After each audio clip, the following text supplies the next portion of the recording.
I've been talking to my mother from her bomb shelter. It's been about 2.5 weeks. She lives in Israel. And she called me a couple weeks ago. Well, actually, I woke up, it was Saturday. I happened to wake up at 7 a.m., but I said, I'm just going to pee and go back to bed. And of course, I looked at my phone and it's weird to say what a big mistake to look at the phone. Just in general, big mistake to look at the phone first thing. But there were texts from my mom saying she's been in and out of the bomb shelter in Israel all day. And then, I did the math. It's just the afternoon there, early afternoon. And okay, so I kind of, for a split second, thought, is there a way to not deal with this right now? And then I was like, man, even if I wanted to go back to sleep, I wouldn't be able to. Of course, I called my mom. Um, and so what happens is, and I can hear it, the sirens go off. I could hear it through the phone, and the phones go off, and it's an indication to get into the bomb shelter. My mother is lucky enough to have a bomb shelter in her apartment. The older buildings have bomb shelters downstairs.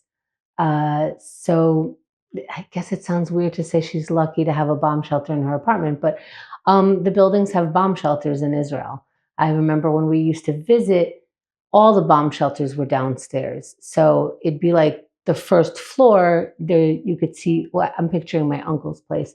In the first floor, it's open space, and then there's the door to the bomb shelter. Then if you start going up the stairs, it's apartment buildings. So every time the siren goes off, everybody goes into a bomb shelter. If you're out and about, there are public bomb shelters. Um, so I call my mom. She's been in and out of the bomb shelter, and it's really weird. I could hear her sounding strong, like to keep strong, like just doing what she needs to do. She hears it go off. She goes in. Um, but I'm also crying because it's a, I mean, I don't think I have to explain why. But I'm making sure that, well, making sure, who could really make sure? I'm trying to make sure that she can't hear me cry because I don't want her to stop talking about it, excuse me, thinking that she's worrying me and she shouldn't call me with this stuff. I want her to call me from her bomb shelter. Um, as kids, the bomb shelters, it wasn't completely abnormal to play in them. They freaked me out a little bit. So I remember thinking about, should I go in there to play hide and seek, like to hide while we play? And I didn't do it just because it's, as you can imagine, it's a pretty creepy place to be. And as the alarms go off in the middle of the night, you have to go into your bomb shelter. Again, my mom's lucky; she could sleep in her bomb shelter. But other people have to get up in their pajamas with whatever kids and everything, and they go downstairs until the all clear sirens. Which also, by the way, so, not all Israelis are religious Jews. Some are Reform Jews. It's like, the Christmas and Easter Christians and Catholics, and the ones that go every Sunday and the ones that go to Sunday school. It's like, levels, as you could see, Hasidic and just your yarmulke wearers, your uh, some who keep the Sabbath. And so the ones who keep the Sabbath, they normally can't take an elevator because on the Sabbath, if you're keeping it, you can't have electricity, you can't handle money, you can't drive. You're sort of pared down into just basics, like don't just rest, the day of rest. So the sirens were at first going off on a Saturday. And so the people who keep the Sabbath, a lot of them walk down, even though I know in the case of emergency, you're allowed to use all the things. You're allowed to drive yourself or someone to the hospital. You're allowed to use the things. But then there's that. Then there's a lot of couples who, some of them are regular, everyday, I believe, but I don't do a lot of practice. while the other one actually keeps the Sabbath.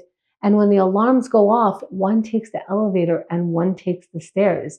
Like it's not like every couple is like that, but I'm finding out that there are couples like that as well.